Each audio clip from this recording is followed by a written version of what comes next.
Bismillahirrahmanirrahim. Alhamdulillahi Rabbil Alamin. Wassalatu wassalam ala sayyidil mursalin wa ala alihi wa sahbihi ajma'in. Rabbi shrah lana sudurana wa yassir lana umurana wahlul 'uqdatam min alsinatina yafqahu aqwalana wa thabbit aqdamana wa tammin tamsirana ya rabbana rabbal alamin. La hawla wa la quwwata illa billahil aliyyil azim. La hawla wa la quwwata illa billah.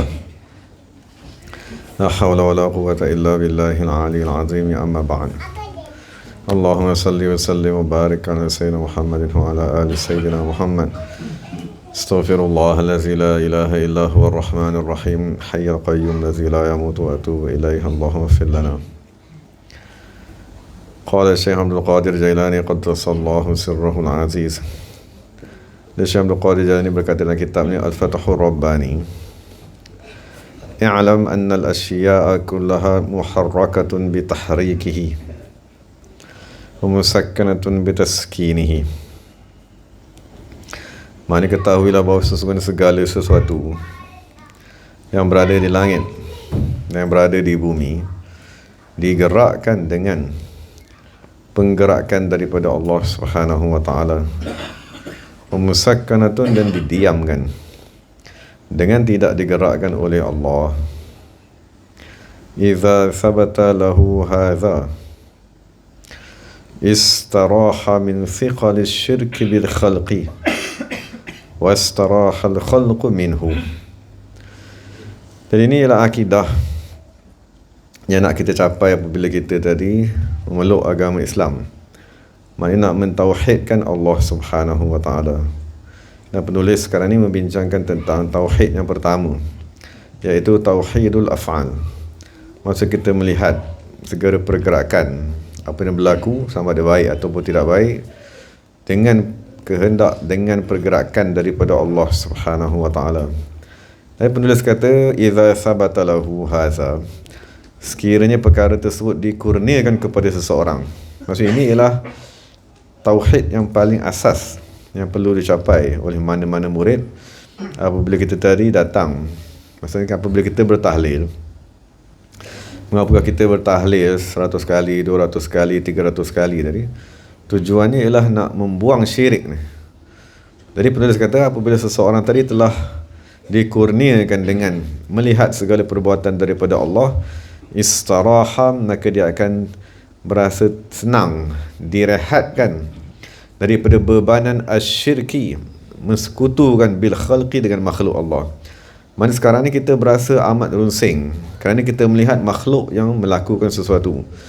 Kita berasa amat tertekan kerana kita melihat makhluk yang merosakkan, makhluk yang menzalimi, makhluk yang membinasakan. Tapi Syekh berkata, "Iza sabata lahu hadza", sesiapa yang telah melihat segala pergerakan daripada Allah Subhanahu wa taala, maka dia akan terselamat daripada bebanan syirik bil khalqi, dengan makhluk. Maka dia tak lagi bersifat dengan syirik pada perbuatan. Dan dia kata wastarahal khalqu minhu, dan makhluk juga akan terselamat daripada orang tadi.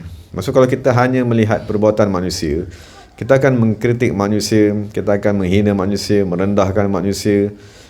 Tetapi sekiranya kita melihat pada batinnya semua perbuatan daripada Allah Subhanahu wa taala, istarahal khalqu minhu, maka makhluk pun akan terselamat daripada kita. Maksudnya makhluk yang paling penting sekali ialah orang yang berada di sekeliling kita. Isteri kita, anak-anak, jiran, tetangga, kawan-kawan, semua tu akan terselamat daripada kemarahan dan kebencian dan kritikan yang ada sekiranya kita hanya melihat makhluk melakukan sesuatu. Jadi kenapakah makhluk keliling kita terselamat apabila kita mula dah dikurniakan dengan tauhid af'al? Li'annahu la ya'ibu 'alaihim wa la yutalibuhum bi syai'in mimma yalihi. Kerana dia tadi tidak akan mengaibkan mana-mana manusia di sekelilingnya.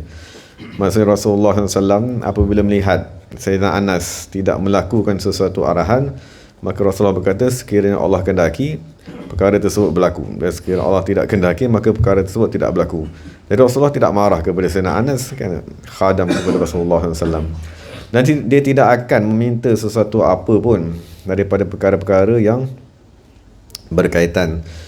Innama yutalibuhum bima talabahum bihi syar'u fahasab. Jadi kita hanya berurusan ataupun kita menuntut manusia ni dengan perkara-perkara yang dituntut oleh syarak semata-mata. Maknanya sekian syarak tadi menyuruh kita berdoa, kita berdoa. Sekian syarak suruh kita berdoa untuk kebaikan, menyelamatkan umat Islam, kita berdoa agar Allah menyelamatkan umat Islam. Syarak suruh kita doa agar menghancurkan musuh Islam, jadi kita pun berdoa agar Allah menghancurkan musuh Islam. Syarak suruh kita tadi menunaikan ibadat dan seumpamanya, itu semua atas tuntutan syarak. Yutalibuhum syar'an wa ya'dhuruhum ilman. Jadi pada zahir, daripada hukuman syarak, daripada tuntutan syarak, kita ada tuntutan ke atas manusia.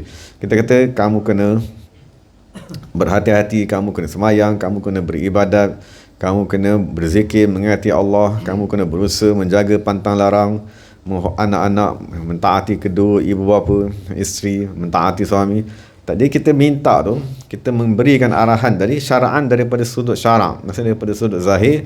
Wa ya'dhuruhum, tetapi sekiranya perkara yang kita arahkan tadi tak berlaku, sekiranya benda yang kita minta tadi tak berlaku, ya'dhuruhum, kita akan memaafkan mereka. Ilman, kerana kita mengetahui bahawa perbuatan ialah perbuatan Allah. Maksudnya kalau Allah tak ingin apa perbuatan yang kita nak tadi berlaku, maka kita tak boleh nak marah. Jam'an bainal hukmi wal ilmi, bainal hikami wal ilmi, kerana menghimpunkan antara hikmah ciptaan Allah Subhanahu wa taala dan ilmu pada batin perbuatan Allah. Ru'yatu fi'lillahi ta'ala fil khalqi aqidatun la yanqudu bihal hukmu, yunqadu bihal hukmu. Maksudnya penulis nak bagi tahu, apabila kita dah dikurniakan dengan melihat perbuatan Allah Subhanahu wa taala pada makhluk, perkara tersebut ialah satu akidah. Tapi dia kata akidah tersebut tidak membatalkan apa-apa hukum yang wajib ke atas kita. Maksud kalau kita tadi melihat segala perbuatan daripada perbuatan Allah, tapi kita lihat ada perbuatan tadi menyalahi syariat, maka kita kena tegur. Kita kata nasihatkan dia, perkara tersebut salah, perkara tersebut haram di sisi agama Islam, kerana perkara tadi pada zahirnya menyalahi kehendak ataupun syariat yang Allah Ta'ala ajarkan kepada kita melalui Nabi Muhammad SAW. Walaupun pada batin ni kita tahu perbuatan yang berlaku, kesilapan yang berlaku tadi datang daripada perbuatan Allah Subhanahu wa Ta'ala. Jadi akhir sekali penulis berkata, la yus'alu amma yaf'an wa huwal muqaddiru, Allah lah yang mentakdirkan segala-gala perbuatan, wa huwal mutalab, dan manusia tadi yang dituntut. Maksudnya Allah mentakdirkan pada batinnya, tapi pada zahirnya tadi kita akan menuntut manusia. Kenapa perkara ini berlaku? Kenapa tak istighfar? Kenapa tak bertaubat? Kenapa tak menunaikan ibadat? Kenapa tak bersungguh-sungguh semayang dan seumpamanya? Tapi pada batin tadi, la yus'alu amma yaf'al, tidak ditanya Allah Subhanahu wa taala terhadap apa saja perkara yang Allah nak buat. Wa hum yus'aluna, tetapi mereka yang akan ditanya. Maksud kenapa Allah mencipta pergerakan perbuatan tersebut, itu kita tak boleh tanya Allah Ta'ala, tapi kita tanya kenapa kamu tadi berniat, kenapa kamu bermilih untuk melakukan perbuatan tersebut. Hadza mu'taqadu kulli muslimin muqinin muwahhidin radin 'anillahi ta'ala. Jadi akhir sekali penulis berkata, inilah akidah setiap orang Islam yang yakin dan orang yang mentauhidkan dan orang yang redha kepada Allah Subhanahu wa taala. Jadi tu waktu dia kena ada syarat redha di sini. Redha ni maksud kita kena berzikir sampailah dikurniakan dengan radiyatan mardiyah. Maksud baru kita boleh lihat sebuah perkara yang berlaku sama ada baik ataupun perkara tadi tak baik, kita boleh melihat pada batin ni kita redha, itu ialah perbuatan Allah Subhanahu wa taala. Tapi dari segi syariat ni kita kata perbuatan yang haram, perbuatan yang zalim, perbuatan yang tak betul. Tapi pada batin tadi mesti ada sifat redha terhadap perbuatan Allah Subhanahu wa taala. Jadi moga-moga kita dapat mengetahui ataupun memahami beberapa perkara yang amat penting apabila kita tadi berjalan di dalam tarekat tadi, maksudnya memandang segala perbuatan pada batinnya datang daripada Allah Subhanahu wa taala. Jadi moga-moga kita dilepaskan daripada syirik yang merosakkan kita punya ibadat tadi. Maksud kalau kita tadi ada syirik tadi, maksud kita akan kata akulah yang semayang, akulah yang berzikir, akulah yang membaca Quran, akulah yang beribadat.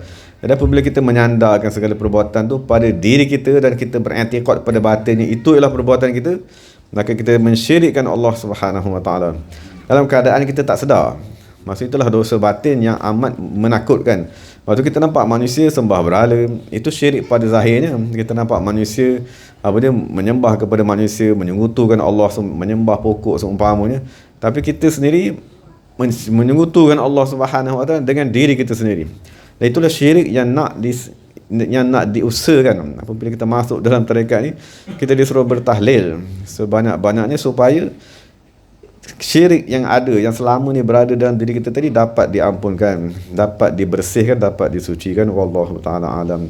Maksud syirik tersebut hanya selesai, ataupun syirik tadi kita dapat keluarkan diri kita daripada syirik tadi apabila dibukakan hijab.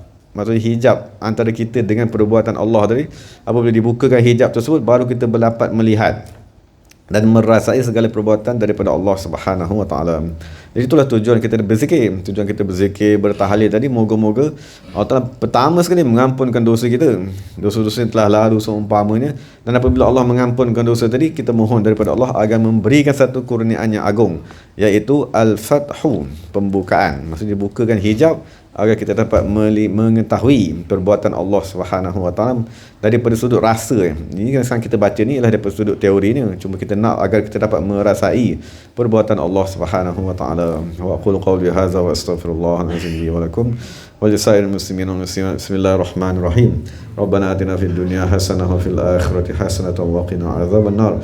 Subhana rabbika rabbil izzati amma yasifun wa salamun alal mursalin walhamdulillahi rabbil alamin. Taqabbalallahu minna minkum.